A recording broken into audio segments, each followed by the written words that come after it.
दोस्तों, मैं सी अंकित अग्रवाल आज आप सभी के सामने एक नया एपिसोड बना रहा हूँ। इस एपिसोड का जो मैंने नाम दिया है वो residential status under income tax act है। अच्छा, रेजिडेंशियल स्टेटस होता क्या है? देखिए, भारत में टैक्स किस पे लगता है? करदाता, जिसे हम इंग्लिश में एसएससी कहते हैं। अच्छा, लेकिन भारत में वो व्यक्ति कर कब देगा, ये भी हमको जानना ज़रूरी है।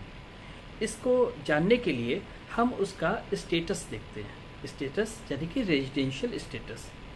रेजिडेंशियल स्टेटस का जो डेफिनेशन है वो इनकम टैक्स एक्ट में अंडर सेक्शन 6 में डिफाइंड किया गया है। एक व्यक्ति, सपोज मैं आपके सामने मेरा रेजिडेंशियल स्टेटस इस समय क्या है या किसी दूसरे व्यक्ति का रेजिडेंशियल स्टेटस क्या है और उस रेजिडेंशियल स्टेटस पे उसकी कर अदायगी उस वित्त वर्ष की आय पर होगी या नहीं होगी। इसलिए हमको उसका रेजिडेंशियल स्टेटस भी जानना बहुत आवश्यक है। चलिए, रेजिडेंशियल स्टेटस के लिए देखिए कुछ कंडीशंस होती हैं।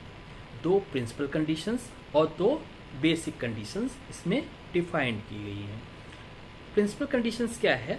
देखिए, अब की बार वित्त वर्ष 2020 और 21 के लिए फाइनेंस बिल जो 2020 जो कि लोकसभा में माननीय वित्त मंत्री श्रीमती निर्मला सीतारमण द्वारा प्रस्तुत किया गया, उसमें एक अमेंडमेंट भी आया था।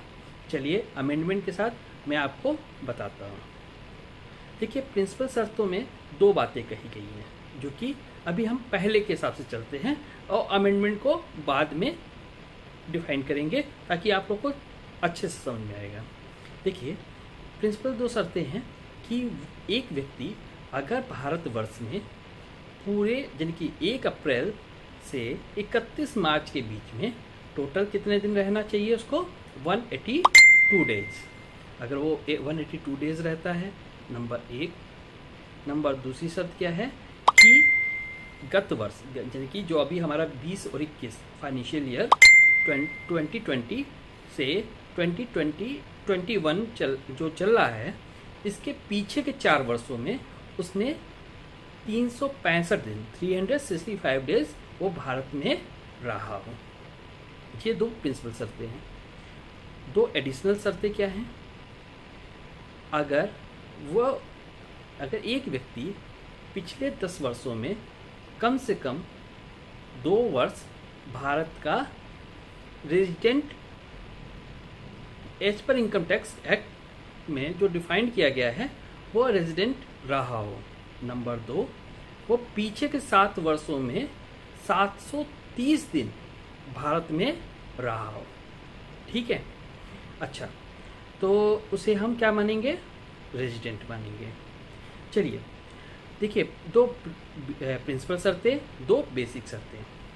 अगर कोई भी बंदा जो प्रिंसिपल शर्तें हैं उसमें से दोनों में से किसी एक को भी फॉलो करता है, यानी कि गत वर्ष में 182 दिन रहा हो या पिछले 4 वर्षों में 365 दिन रहा हो, दोनों में से एक, और दोनों अतिरिक्त शर्तों को फॉलो करता है, यानी कि पिछले 10 वर्षों में से 2 वर्ष भारत का निवासी यानी कि रेजिडेंट माना गया हो और पिछले 7 वर्षों में टोटल 730 डेज मिनिमम रहा हो भारत में, तो उसे हम रेजिडेंट मानेंगे। ठीक है? अच्छा, नॉन रेजिडेंट किसे मानेंगे? वो दोनों जो एडिशनल शर्तें हैं, यानी कि पिछले 10 वर्षों में वो 2 वर्ष रेजिडेंट ना रहा हो, यानी कि 1 वर्ष रहा हो चलेगा, लेकिन 2 वर्ष पिछले 10 वर्षों में वो भारत में रेजिडेंट ना रहा हो, स्टेटस रेजिडेंट स्टेटस उसका ना रहा हो। नंबर 2, वो पिछले 7 वर्षों में 729 दिन या उससे कम ही रहा हो, भारत आया गया हो, लेकिन वो पिछले 7 वर्षों में 729 दिन या उससे कम रहा हो, उसे क्या कहेंगे? Non resident. एक तीसरी कैटेगरी में होती है ऑर्डिनरी रेजिडेंट। ऑर्डिनरी रेजिडेंट के लिए जो पहले प्रिंसिपल शर्तें हैं उसमें से किसी भी दोनों को फॉलो करता हो या एक को फॉलो करता हो, लेकिन दो जो एडिशनल शर्तें हैं, यानी पिछले 10 वर्षों में 2 वर्ष और पिछले 7 वर्षों में 730 दिन, इनमें एक ही फॉलो करता हो, एक फॉलो ना करता हो, तो उसे हम ऑर्डिनरी रेजिडेंट मान लेते हैं। ठीक है। अच्छा, अब की बार जो फाइनेंस बिल 2020 में क्या चेंजेस आया, ये भी इस पे चलते हैं। देखिए, होता क्या था कि लोग इन्हीं चीज़ों को लेकर के टैक्स एविजन करने लगते थे। क्या करते थे, वो भारत में 182 दिन ना रह करके थोड़ा सा समय वो फॉरेन में स्पेंड कर लेते थे, अपने बिजनेस ट्रिप बना लेते थे, और क्योंकि वो भारत में नहीं रहे हैं तो इसलिए उनका स्टेटस नॉन रेजिडेंट हो जाता था। इस तरह से भी टैक्स प्लानिंग होती है, जिससे भारत की सरकार को रेवेन्यू का लॉस होता था। तो भारत सरकार ने क्या किया, ऐसा कोई भी व्यक्ति जिसकी भारत में 15 लाख रुपए से अधिक आय हो, ठीक है, 15 लाख से अधिक आय हो, लेकिन इसमें फॉरेन इनकम कंप्यूट नहीं की जाएगी। फॉरेन यानी कि फॉरेन में कोई इनकम उसको हुई है तो उसको कंप्यूट नहीं किया जाएगा। अगर भारत में उसके 15 लाख से अधिक आय है तो उसके लिए 182 दिन वाला क्लॉज की जगह 120 दिन वाला क्लॉज लगेगा। ठीक है। तो वो व्यक्ति अगर 120 दिन गत वर्ष में भारत में रहा हो या पिछले 4 वर्षों में 365 दिन भारत में रहा हो, और दोनों अतिरिक्त शर्तें क्या थी, 10 वर्षों में 2 वर्ष और पिछले 7 वर्षों में 730 दिन। ठीक है, 7 वर्षों में पिछले 730 दिन, तो उस व्यक्ति को हम क्या है, रेजिडेंट मान लेते हैं।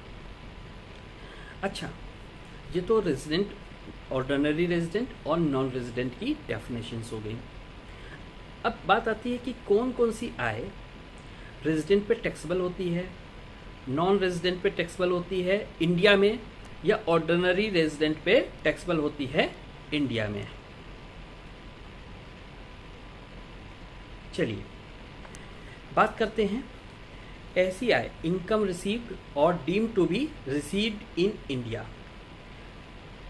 अगर भारत में कोई इनकम आपको हुई है, प्राप्त हुई है, या डीम्ड टू बी रिसीव्ड यानी कि प्राप्त होने वाली है, ठीक है, डीम्ड मान लिया गया कि बता कि आपको प्राप्त हो गई है, ठीक है, तो उस आय पर भारत में चाहे रेजिडेंट हो, चाहे ऑर्डिनरी रेजिडेंट हो, चाहे नॉन रेजिडेंट हो, तीनों को क्या देना पड़ेगा, अपनी आय पर टैक्स देना पड़ेगा। नंबर 2, इनकम विच अकर्स और अराइज और इज डीम्ड टू अकर और अराइज इन इंडिया। अगर ऐसी कोई इनकम है तो ये चाहे रेजिडेंट है, चाहे नॉन रेजिडेंट है, चाहे ऑर्डिनरी रेजिडेंट है, इन तीनों कैटेगरी पे ऐसी सारी इनकम टैक्सेबल होगी। Suppose interest due but not received, होता ही है कि हमने एक एफडी बनाई और इंटरेस्ट ड्यू हो गया है बैंक में, 31 मार्च में कुछ तो ड्यू होगा फाइनेंशियल ईयर का, लेकिन वो अभी हमको रिसीव नहीं हुआ है, तो ऐसा इंटरेस्ट क्या है, तीनों कैटेगरी के लिए टैक्सेबल होगा। नंबर 3, अब बात आती है कि जब सभी चीज़ टैक्सेबल हो गई तो कौन सी चीज़ नहीं टैक्सेबल होगी। चलिए आगे चलते हैं। इनकम विच अकर और अराइज आउटसाइड इंडिया। ठीक है, जो ऐसी इनकम जो विदेश में अकर हुई है और अराइज हुई है, तो ऐसी इनकम पर अगर जन कि अगर मैं हूँ, अगर मेरा स्टेटस रेजिडेंट है तो मेरे ऊपर टैक्सेबल होगा ऐसी इनकम, यानी कि मेरे इनकम टैक्स की जो गणना की जाएगी वो ऐसी इनकम को भी उसमें शामिल कर लिया जाएगा। अगर मैं ऑर्डिनरी रेजिडेंट हूँ तो भी शामिल कर लिया जाएगा। अगर मैं नॉन रेजिडेंट हूँ तो वो ऐसी इनकम शामिल हमारी इनकम में नहीं की जाएगी। Number 4, business control in India और profession at up in India. ऐसी इनकम जो कि बिजनेस कंट्रोल इन इंडिया तो हो रहा है और profession set up in India है, ठीक है, लेकिन उसका जो बिजनेस है, मेन बिजनेस है, वो फॉरेन से हो रहा है, गवर्न हो रहा है, ठीक है। तो ऐसी इनकम पे रेजिडेंट के लिए तो टैक्सेबल है, ऑर्डिनरी रेजिडेंट के लिए टैक्सेबल नहीं होगा, नॉन रेजिडेंट के लिए टैक्सेबल नहीं होगा। आप लोग इन पे क्वेश्चन मुझे पुट करेंगे ना, तो मैं आपको प्रॉपर एक्सप्लेन कर दूंगा कि ये इनकम टैक्सेबल है या नहीं है। ठीक है। एक लास्ट है, foreign asset disclosure requirement under the income tax act.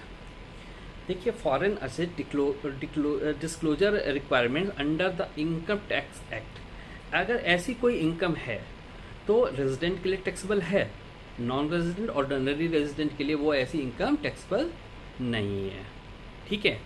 चलिए, अब हम जो नया एक एपिसोड आपके लिए लेके आएंगे, इसमें हम इनकम फ्रॉम सैलरी के कुछ हेड्स के बारे में जानेंगे, और फिर इनकम फ्रॉम सैलरी हेड के अंदर जो जो हेड होंगे उस पे उसकी कंप्यूटेशंस कैसे करते हैं, एग्जम्प्ट इनकम कैसे निकालते हैं, या टैक्सेबल इनकम कैसे निकालते हैं, या उस पर टैक्स प्लानिंग कैसे कर सकते हैं, इस पे एपिसोड बनाएंगे।